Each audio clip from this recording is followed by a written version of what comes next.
नमस्कार भाइयों। आज की इस वीडियो में हम लोग धातु पौष्टिक चूर्ण के फायदे जानेंगे। ये जो आप हमारे हाथ में देख रहे हैं ये धातु पौष्टिक चूर्ण है और ये उन लोगों के लिए बेस्ट मेडिसिन है जिनको शुक्र से संबंधित समस्या उत्पन्न हो गए हैं। जैसे कि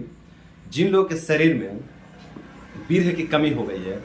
वे लोग यदि इस धातु पौष्टिक चूर्ण का सेवन करते हैं ना, तो जो उनके शरीर में शुक्र धातु की कमी हो गई है उसकी भरपाई हो जाती है। और शुक्र धातु की कमी के कारण उनके शरीर में जो भी समस्याएं उत्पन्न हो रहे थे, जो भी लक्षण उत्पन्न हो रहे थे, वो सभी समस्याएं, वो सभी लक्षण भी धीरे धीरे पूरी तरह से खत्म हो जाते हैं इस धातु पौष्टिक चूर्ण के सेवन करने से। जिन लोगों का वीर्य कमजोर होकर के पानी जैसा पतला हो गया है, उन लोगों के लिए भी ये धातु पौष्टिक चूर्ण बेस्ट मेडिसिन है। जिनका भी वीर्य कमजोर होकर के पानी जैसा पतला हो गया है, वे लोग यदि इस धातु पौष्टिक चूर्ण का सेवन करते हैं ना, तो उनके वीर्य का पतलापन धीरे धीरे पूरी तरह से खत्म हो जाता है और वीर्य में बहुत अच्छा गाढ़ापन आ जाता है। वीर्य की जो भी कमजोरी होती है, वीर्य में जो भी पतलापन आ गया है, ये पतलापन धीरे धीरे पूरी तरह से खत्म हो जाता है और वीर्य बिल्कुल गाढ़ा बन जाता है इस धातु पौष्टिक चूर्ण के सेवन करने से। जिन लोगों के वीर्य से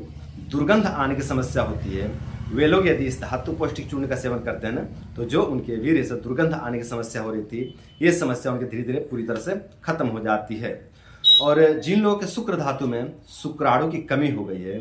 वे लोग यदि इस धातु पौष्टिक चूर्ण का सेवन करते हैं ना, तो उनके शुक्र में शुक्राणु की संख्या का वृद्धि होने लग जाता है और शुक्राणु की कमी के कारण जो उनको नपुंसकता की समस्या हो गई थी, इस समस्या से उनको धीरे धीरे पूरी तरह से मुक्ति मिल जाता है इस धातु पौष्टिक चूर्ण के सेवन करने से। जिन लोगों को बार बार सपन दोष होने की समस्या होती है, वे लोग यदि इस धातु पौष्टिक चूर्ण का सेवन करते हैं ना, तो जो उनको बार बार सपन दोष होने की समस्या हो रही थी, जो बार बार शुक्र क्षय होने की समस्या हो रही थी, उस समस्या से उनको धीरे धीरे पूरी तरह से मुक्ति मिल जाता है इस धातु पौष्टिक चूर्ण के सेवन करने से। जिन लोगों को पेशाब में धात जाने की समस्या होती है, वीर्य जाने की समस्या होती है, वे लोग यदि इस धातु पौष्टिक चूर्ण का सेवन करते हैं ना, तो जो उनको पेशाब में धात जाने की समस्या हो रही थी, वीर्य जाने की समस्या हो रही थी, इस समस्या से उनको मुक्ति मिल जाता है। और वीर्य जाने के कारण, पेशाब में वीर्य जाने के कारण जो उनको कमजोरी उत्पन्न हो रही थी, जो उनके कमर में दर्द होने की समस्या हो रही थी, या फिर जो उनका यादाश्त क्षीण होते जा रहा था, जो उनका शरीर दुर्बल होते जा रहा था, इन सभी समस्याओं से उनको मुक्ति मिल जाता है इस धातु पौष्टिक चूर्ण के सेवन करने से। जिन लोगों के प्राइवेट पार्ट में दुर्बलता आ गया है, वे लोग यदि इस धातु पौष्टिक चूर्ण का सेवन करते हैं ना, तो जो उनके प्राइवेट पार्ट में दुर्बलता आ गया है, ये दुर्बलता उनका धीरे धीरे पूरी तरह से खत्म हो जाता है इस धातु पौष्टिक चूर्ण के सेवन करने से। मैथुन करते समय जिन लोगों का शुक्र धातु बहुत जल्दी स्राव हो जाता है, मतलब जिन लोगों को शीघ्र पतन होने की समस्या हो जाती है, वे लोग यदि इस धातु पौष्टिक चूर्ण का सेवन करते हैं ना, तो जो उनको शीघ्र पतन होने की समस्या हो रही थी, मतलब जो जल्दी शुक्र स्राव होने की समस्या हो रही थी, इस समस्या से उनको धीरे धीरे पूरी तरह से मुक्ति मिल जाता है इस धातु पौष्टिक चूर्ण के सेवन करने से। जिन लोगों के सातों धातु क्षय हो गए हैं,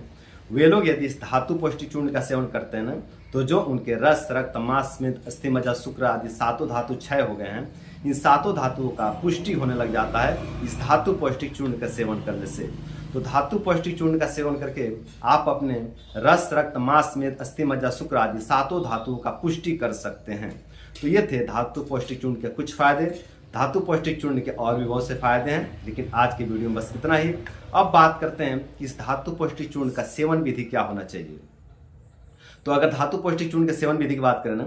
तो 3 से 5 ग्राम की मात्रा में धातु पौष्टिक चूर्ण लीजिए और आधा गिलास की मात्रा में आप दूध लीजिए और उस दूध में इस धातु पौष्टिक चूर्ण को मिला लीजिए और मिला करके आप इसका सेवन करें दिन में 1 से 2 बार। आप चाहें तो दिन में 1 बार भी इसका सेवन कर सकते हैं, या फिर आप दिन में 2 बार भी इसका सेवन कर सकते हैं खाना खाने के बाद। तो ये था इसका सामान्य सेवन विधि। अब बात करते हैं कि धातु पौष्टिक चूर्ण किसे नहीं लेना चाहिए। तो जिन लोग की जठराग्नि बहुत ज़्यादा मंद पड़ गई है, वे लोग धातु पौष्टिक चूर्ण का सेवन न करें। जिन लोगों को आम आने की समस्या होती है, पेचिस आने की समस्या होती है, वे लोग भी धातु पौष्टिक चूर्ण का सेवन न करें। जिन लोगों के पेट में बहुत ज़्यादा गैस बनता है, जिनकी अग्नि बहुत ज़्यादा कमज़ोर है, कमज़ोर होने के कारण जो है कि पाचन शक्ति बहुत खराब हो गया है, खाना पचता ही नहीं है, खाना खाने में बहुत ज़्यादा गैस बनता है, वे लोग भी धातु पौष्टिक चूर्ण का सेवन न करें, क्योंकि ये गुरु है, भारी है, इसको पचाने के लिए अग्नि चाहिए होती है। और यदि आपकी अग्नि नहीं है तो आप धातु पौष्टिक चूर्ण को नहीं डाइजेस्ट कर पाएंगे, आपको फायदे की जगह पर नुकसान देखने को मिलेगा।